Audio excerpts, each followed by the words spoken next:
각종 질병 정보가 있는 데일리 건강입니다. 오늘은 정형외과 전문의 이상민 원장 모셨습니다. 안녕하세요. 네, 안녕하세요. 정형외과 전문의 이상민입니다. 네, 반갑습니다. 네, 오늘 함께 할 주제 알려주시죠. 오늘은 골절에 대해 알아봅니다. 골절 범위가 넓고 누구나 언제든 올 수 있는 것이기 때문에 자세히 알아두는 것이 좋습니다. 네, 이 뼈에 금이 가거나 부러지는 골절은 소아부터 또 노인에 이르기까지 누구나 겪을 수 있는 증상이기 때문에 자세히 알아두시길 바라겠습니다. 자, 먼저 소아골절부터 질문을 좀 드리고 싶은데요. 아이들 골절은 성인이 겪는 그 골절과 좀 다르다고 하던데요. 어떤 차이가 있습니까? 소아골절은 성인과는 다른 면이 많습니다. 소아의 뼈에는 성장판이 있고 유연하며 골막이 성인에 비해 두껍다는 특징이 있습니다. 성장판 부위가 비교적 외력이 약하다 보니까 성장판 부근에서 골절이 잘 일어납니다.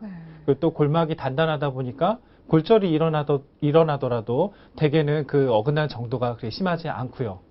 소아골절에서는 그 성장하면서 어느 정도의 그 각변형이 재형성됩니다. 그래서 저절로 교정이 되는 그런 성격이 있죠. 하지만 그 과성장이 일어나기도 하고 또 성장판 손상 시에 그 성장 장애나 그리고 심한 변형이 발생할 수도 있습니다. 그 소아골절은 성인보다 또 유압이 빨리 일어나는 그런 장점도 있죠. 그렇군요. 알겠습니다. 그러면 골절이 가장 많이 발생하는 부위는 어디입니까? 어린 시절에는 그 팔꿈치, 그리고 손목, 손가락, 그리고 뭐 아래다리 이렇게 그 외상에 그 많이 노출되는 부위에서 골절이 많이 발생합니다. 네. 그리고 또 노년에는 그 골다공증이 많이 그 진행이 되면서 그 골다공증이 진행되면서 고관절, 척추뼈, 그리고 상완골 이런 부위에 골절이 잘 발생하죠. 네. 골절 얘기했을 때 골다공증 질환을 또 빠뜨릴 수가 없는데요.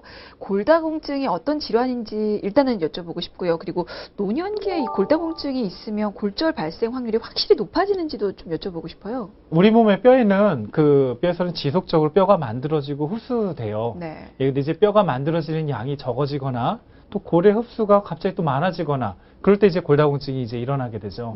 보통 골다공증은 두 가지 종류로 나눠볼 수 있는데요. 한 가지는 그 여성이 이제 폐경 후에 에스트로겐 레벨이 그 수준이 낮아지면서 그러면서 골흡수가 많이 일어나고 골다공증이 발생하는 경우가 있겠고요. 또 한 가지 경우는 이제 나이가 들면서 그 뼈의 생성이 적어지고 그러면서 골다공증이 발생하는 그런 타입이 있죠. 골다공증이 생기면 확실히 골절은 많이 일어납니다. 그렇군요. 작은 외상에도. 그렇기 때문에 골다공증 환자는 더더군다나 더 각별히 주의를 하셔야 될 텐데 발생 원인도 좀 여쭤볼게요. 앞서서 이제 외상 때문에 골다공증 환자는 더 많이 골절이 생긴다고 말씀을 하셨는데 골절은 대부분 어떤 원인에 의해서 생깁니까? 외상입니다. 가장 많이 발생하는 건 외상이죠. 외상 외에 다른 원인은 어떤 게 있을까요? 그 외상이 없더라도 또는 이제 아주 그 미미한 정도의 충격에도 골절이 발생하기도 해요. 이제 뼈에 종양이 발생하거나 그리고 또 몸의 폐암이나 유방암 등 다른 그 기관에 발생한 암이 이제 전이가 되거나 이런 부위에서도 그런 골절이 발생하기도 하죠. 근데 이제 궁금한 게 골절이라고 하면 어느 정도의 압력이 가해져야 또 골절이 생기는 건데 이게 크게 다치지 않아도 골절이 생길 수가 있습니까? 골다공증이 심한 경우에는 정말 약간의 충격에도 골절이 생기기도 합니다. 또 그 심한 외상이 있는 것은 아니지만 그 실제 활동의 정도가 전에 비해서 단기간 막 증가한 경우 그런 경우에 이제 반복적인 부하가 계속되다 보면은 그런 골절이 발생하기도 합니다. 흔히 이제 스트레스 골절이라고 하고요. 그리고 군인이나 운동선수 이런 사람들에게 간혹 생기죠. 스트레스 골절이 또 있군요. 이 스트레스 골절은 일반 골절과 어떻습니까? 다른 양상을 보입니까? 스트레스 골절은 일반 골절하고는 조금 달라요.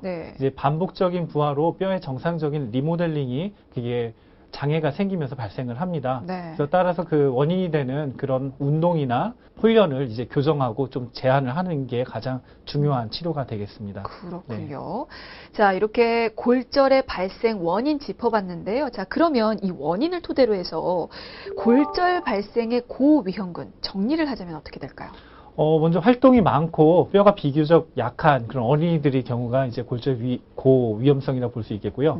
그리고 골다공증이 심한 경우에도 마찬가지로 많이 발생하죠. 네, 이게 계속해서 골다공증 얘기가 나오는데요. 아무래도 골절과 밀접한 관련이 있는 만큼 그럴 수밖에 없을 것 같습니다.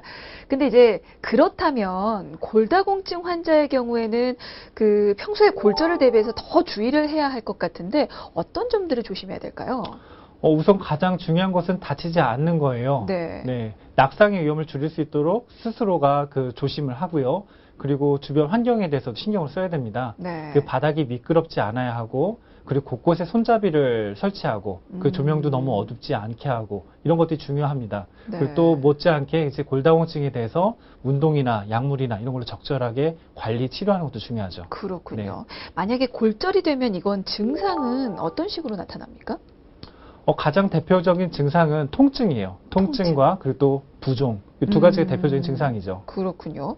골절 부위가 이렇게 바로 붓는 것처럼 그렇게 증상이 즉각적으로 나타나나요? 아니면 이렇게 시간이 지난 후에 서서히 증상이 나타나는 경우도 있습니까? 그 외상의 정도가 큰 경우에는 바로 즉각적으로 나타나는 경우가 많습니다. 네. 그렇지만 이제 전이가 없는, 그러니까 어긋난 게 적은 그런 안전골절의 경우에는 그 증상이 천천히 나타나기도 하죠. 근데 제 주변에서는 네. 그 다쳤는데 좀 이상해서 병원을 갔더니 골절이라는 진단을 받았거든요. 그러니까 그렇게 통증이 없는 골절도 혹시 있을까요?